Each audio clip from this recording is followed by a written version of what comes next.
We are back and we're talking about marketability.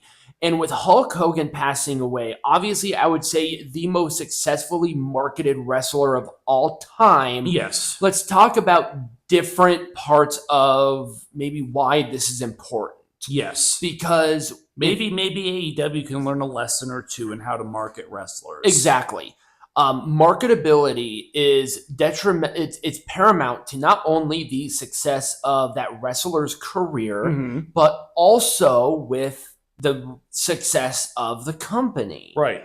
Especially if you're on television, you need to think that you are a television show first and a wrestling company second. My part is going to focus more on the wrestling part of marketability. So, merchandise. It's the first thing you think about when you think about marketability.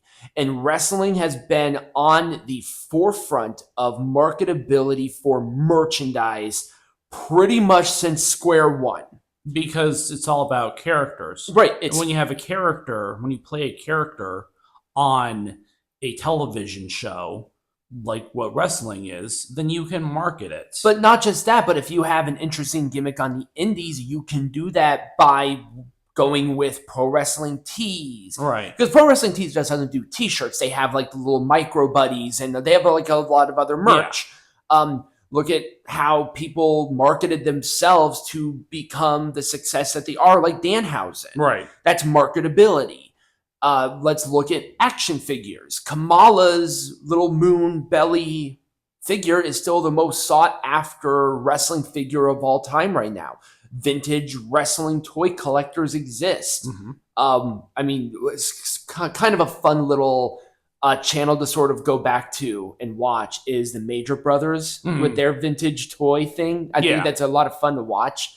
That's really cool. The logos that they have on there, that's marketable, merch, everything there just comes to mind when you think of marketability.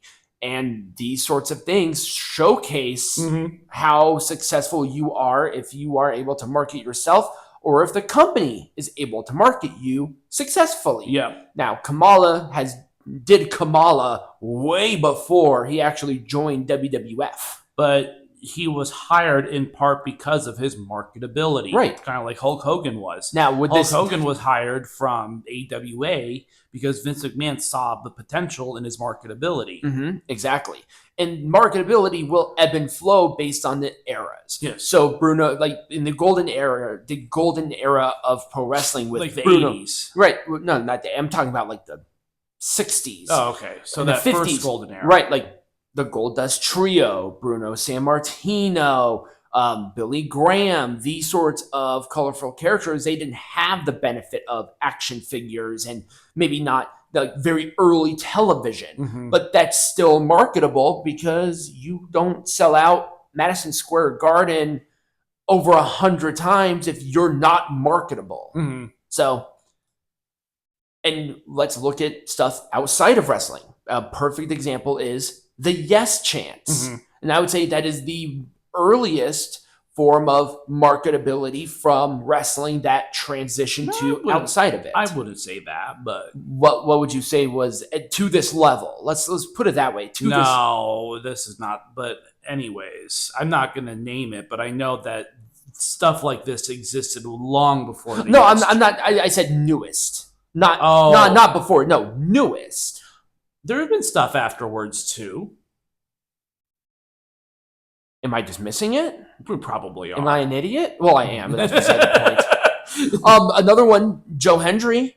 His music reached the top of the charts, and he became a global phenomena there. Yeah. People know exactly who you talk about when you say Joe Hendry. Yeah. But the yes chants really took a life of their own. It was a piece of a movement. It was. That was started in wrestling. Exactly.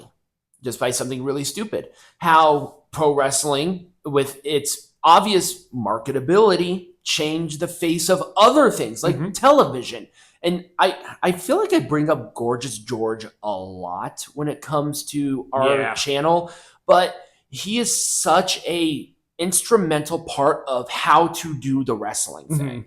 he was so trailblazing that people like Muhammad Ali and Ric Flair and Billy Graham looked at Gorgeous George and say, that's my inspiration of doing my shit. You can't be any more marketable than that. He was the toast of the coast. Right. He was a human orchid. And it's like the dude was on stamps. Right. That's not marketability. I don't know what is. And then more currently, we have the movie stars. Mm-hmm. We have people who do things outside of wrestling after their career is over, like John Cena, Batista, The Rock, Hulk Hogan. Yeah, exactly. Hulk Hogan, Kane, or Glenn Jacobs now. I wouldn't say Donald Trump because he was not really the wrestler. No, he wasn't a wrestler. No. What's his name? Jesse Ventura. Yep. He was the wrestler. So marketability was a huge part of their success outside of wrestling. And it's not just because people know who they are. It's what the skills that you learn as being a pro wrestler. Yep. You have to know how to do a lot of different things to be a successful pro wrestler. You need to know how to act, do a gimmick, do a lot of things. Yeah, and that's where I'm going to pick up and talk about what wrestling companies traditionally do in order to help develop stars into not only wrestlers, but also marketable athletes in many areas. Right. And famously, while WWE has done independent wrestling schools as feeder programs in the past and have produced a lot of great talent from those feeder schools, we can't. The Performance Center is really kind of the gold standard of, at least in the United States, developing professional wrestlers. Right. Because there are other schools out there. There are, independent wrestling schools. There are dojos in Japan. There's a lot of those types of things. And that is where people go to learn how to do the wrestling thing. And each of them do something a little bit different. WWE likes to keep it in its microcosm. But what I like that the dojos do is that they send their people who are about to graduate on excursions to formulate a gimmick. But anyways, the point that I'm trying to make with this is that the Performance Center is not just a place where they go to become better at the wrestling stuff. They go there and some days are filled with lessons on how to talk. They are lessons on how to develop their character. You see that a lot in even in NXT. You see these characters evolve, and if they are successful enough, then they move on to the bigger stages. Right. And that is why people who are in NXT are in NXT, and people who are outside of it are outside of it. Right.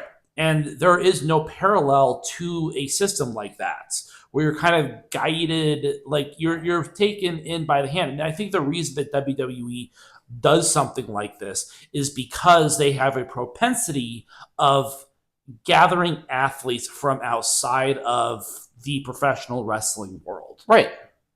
And I think that is a showcase of how good this system is, where they can take people who have never wrestled in a ring and they just become such an amazing wrestler in such a quick period of time. Look at somebody like Tiffany Stratton. And people like, I had another really good example. So Ruka, it's another perfect example of that. And it doesn't always work out like that, but because there's some notable examples of people who don't quite click with the fans in the way that it's expected. And most notably, we got to talk about Roman Reigns before 2020. 2020. Essentially, the pandemic kind of changed his character. WWE in the late 2010s was trying to push this man. This man who was green as grass, was not while he was raised in a wrestling family, he did not do a lot of the wrestling. Right. He was football first. Yes, he was. He was football first, and he was essentially trained by the WWE Performance Center. No, well, not the Performance Center. He was an FCW. He was at the very tail end. And he also did spend quite a bit of time in the Performance Center. Right. And WWE tried their damnedest to make him into a megastar. He's the one who kept all the Shield stuff Yep. because the Shield was really popular. Yes. And he wasn't really given the opportunity to evolve his character. Right. Before, of course, 2020. Before he became the tribal chief. Yeah. So, it doesn't always work out in the way that you expect it to work out. And then sometimes it's the opposite. And sometimes it is the opposite. Daniel Bryan. Yeah. They did not want to see him succeed, or they did not think that he was going to succeed. But he clicked with the fans. Mm-hmm. But that's marketability. Yeah. That's the thing. Yeah. It's about the connection with the fans. And unfortunately, you can only do so much in a bubble. Mm-hmm. You got to kind of do it yourself. Now, like I said, I think the big issue with a lot of people today is that wrestling, when you think about wrestling, you think about market. You think about like, okay, well, are they a recognizable name, like outside of the industry? Like if I was a total novice, would I know who I'm talking about when I say someone like Roman Reigns? Probably. Because Roman Reigns is popular outside of the wrestling industry. Maybe not someone like The Rock or John Cena. Yeah, I can say those names and you automatically know who I'm talking about, even if you know nothing about professional wrestling. Right. But that's kind of the goal, is to become so marketable that outside of professional wrestling, I know exactly what you're talking about. Now, part of it is on the responsibility of the company giving them the Yes. platform too. WWE, for obvious reasons, sort of has this down to a science. Yes, and but they're not the only one who are successful at doing that. There are TNA wrestlers who sort of surpass that. Yeah, but TNA doesn't facilitate those. They used to, but they no longer do. AEW, they have very little opportunity for wrestlers to get exposure outside of wrestling. I mean, Brody King worked with, I think it was Nike, to release shoes. That's cross promotional. But that might not be something that was initiated by AEW. That might have been a Brody King thing, right? And I think, it works both ways. It does. AEW has a platform. Yes. They obviously have a distribution, and it is up to the wrestler at some point in time to make themselves marketable. WWE has a little bit more hand-holding in that process because a lot of it is done under their watch. And then there are some who do a lot, but they're very successful about themselves. Even in the microcosm of wrestling, they are still very successful. Yes. And my favorite example is Matt Cardona. Yeah. He really he marketed himself in such a way where he is quintessential indie guy now. Yeah. And he's probably making more now than he ever did in WWE. Right. And he's doing it on his own schedule. Right. But that's all the thoughts that I had about it. I think we just sort of put out how important these things are. And I'm hoping inspiring wrestlers, current wrestlers, really take these notes and say, what can I do to really put myself out there? Because you are a wrestler, but you have to be so much more than that. Yeah, because everyone does. Everyone has an obligation to be much more than their job. The standard is so much higher than just wrestler. There's a lot more writing on it. You cannot get away with becoming a household name if you're just a good wrestler, but I don't know anything about you. Mm-hmm. You have to make yourself. You have to put yourself out there. Right. You got to get on the grind. And talking to you, Will Ospreay. Yep. And grind. Yep. And some people take a big risk. Danhausen, Matt Cardona, the pizza guy. Even though that was a joke, it did become popular. Yep. You just have to utilize the tools that are given to you. Yep. And it sometimes is the responsibility of the wrestler. The companies give you the platform, but you have to showcase yourself in a certain way, whatever makes you think that you would be successful at it.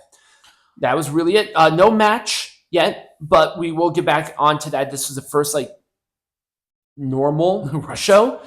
So next week, what do we got? I don't know. So we'll figure that out. If you guys enjoyed this video, remember to like, subscribe, share, do all that great stuff. As always, be Majestic.